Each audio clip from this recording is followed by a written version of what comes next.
ये gravitation chapter का एक क्वेश्चन है हमारे सामने। यहाँ पर एक रिंग है और एक स्फीयर है और क्वेश्चन पूछ रहा है कि इन दोनों के बीच में ग्रेविटेशनल फोर्स कितना एक्ट होगा। तो देखिए हमने जो ग्रेविटेशनल फोर्स का फॉर्मूला पढ़ा है F = G(m1m2/r²). ये फॉर्मूला सिर्फ दो पॉइंट मासेस के लिए ही वैलिड है। अगर दो पॉइंट मास है तो हम इस फॉर्मूले को लगा सकते हैं, अदरवाइज हम डायरेक्ट इस फॉर्मूले को लगा के आंसर नहीं निकाल सकते।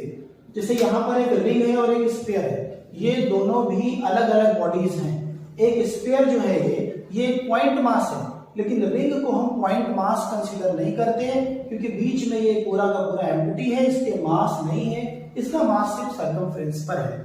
तो इन दोनों के बीच में जो ग्रेविटेशनल फोर्स हमें निकालना है वो हम डायरेक्ट न्यूटन्स का ग्रेविटेशनल फॉर्मूला F = G(m1m2/r²) लगा करके नहीं निकाल सकते। इसके लिए हमें एक दूसरी टेक्निक, एक दूसरा मेथड यहाँ पर यूज करना है। तो इसका मैं आपको बता दूं यहाँ पर कि कभी भी ऐसा क्वेश्चन आए कि एक स्फीयर एक रिंग है, एक स्फीयर एक रॉड है, ऐसा कुछ तो भी है, तो हम क्या करेंगे, जो आपका पॉइंट मास नहीं है, जैसे यहाँ पर कौन सा पॉइंट मास नहीं है, यहाँ पर रिंग पॉइंट मास नहीं है, तो जो पॉइंट मास नहीं है उसकी ग्रेविटेशनल फील्ड निकाल लो। उसकी ग्रेविटेशनल फील्ड निकाल के जो पॉइंट मास है उसके मास से उस ग्रेविटेशनल फील्ड इंटेंसिटी को मल्टीप्लाई कर दो तो आपका आंसर आ जाएगा। ठीक है, तो यहां पर हम वैसे ही करने जा रहे हैं। तो सबसे पहले हम क्या निकालेंगे, gravitational field intensity of ring की ग्रेविटेशनल फील्ड इंटेंसिटी अगर हम देखें तो हमारे पास फॉर्मूला है Gmx/x² + r² 3/2। ये x यहां पर क्या है, जिस पॉइंट पर आपको इंटेंसिटी चाहिए रिंग के सेंटर से उस पॉइंट तक की डिस्टेंस है। तो हमारे पास यहां पर ये x यहां पर हो जाएगा, क्या होगा, ये होगा x यहां सेंटर से लेकर के इस पॉइंट पर हम यहां पर इंटेंसिटी देख रहे हैं कितनी होगी, स्फीयर पर इसकी इंटेंसिटी का क्या इफेक्ट पड़ेगा। अब यहां पर जैसा कि हमें दिख रहा है कि x की वैल्यू √8r क्वेश्चन में दी गई है, तो ये हम यहां पर पुट कर देंगे। g स्मॉल m यहां पर रिंग का मास रखा है और x की वैल्यू √8r पुट कर दी हमने, नीचे भी हम पुट करेंगे, x का स्क्वायर है तो ये 8r² हो जाएगा प्लस का r² पावर 3/2 हो गई। We are calculating the intensity due to ring, intensity of gravitational field due to ring. So Gm ये √8r ऐसे ही लिख देते हैं क्योंकि इसी फॉर्म में ऑप्शंस दिए हैं, अभी आपको क्वेश्चन लिखा होगा स्क्रीन पे। ये नीचे 9r² देखिए हो गया। अब इसको हम सॉल्व कैसे करेंगे ये थोड़ा सा देख लो जरा। इसको हम Gm √8r ऊपर का एज इट इज लीव कर रहे हैं।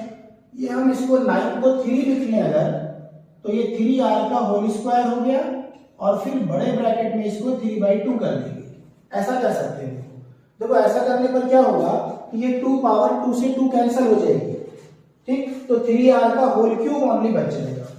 तो यहां पर √8 Gmr अपॉन में आ जाएगा, क्या बचेगा, 2 से 2 पावर कैंसिल हुई, 3r का होल क्यूब बचा, तो 3r की पावर जब हम 3 करेंगे तो ये आ जाएगा हमारा 27r³।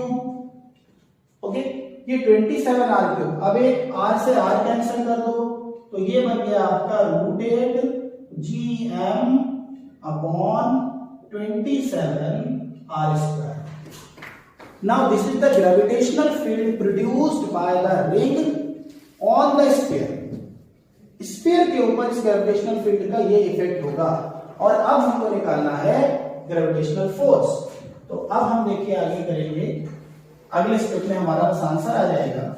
यही इसका मेथड है, इसी मेथड को आपको याद रखना है। कभी भी कोई दो ऑड ऐसे ऑब्जेक्ट्स दिए हो जो दो पॉइंट मास ना हो तो फिर हम ऐसे ही कैलकुलेट करते हैं। तो ये आ गया हमारा इंटेंसिटी।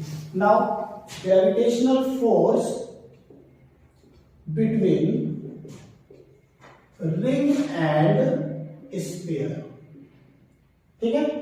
तो देखिए अब हम यहाँ पर न्यूटन का ग्रेविटेशनल फॉर्मूला नहीं लगा सकते, मैंने आपको बताया था। तो यहाँ पर हम इंटेंसिटी का फॉर्मूला लगाएंगे। तो इंटेंसिटी मैंने आपको बताया था कि इंटेंसिटी के लिए I = F/m। अब हम स्फीयर की बात कर रहे हैं, तो स्फीयर के लिए कैपिटल M उसका मास दिया है, वो पुट करेंगे। तो F = intensity into capital M मास। तो ये हम यहाँ पर पुट कर देंगे √8gm into capital M upon 27 r²। Now this is the gravitational force between the two bodies. Hope you understood.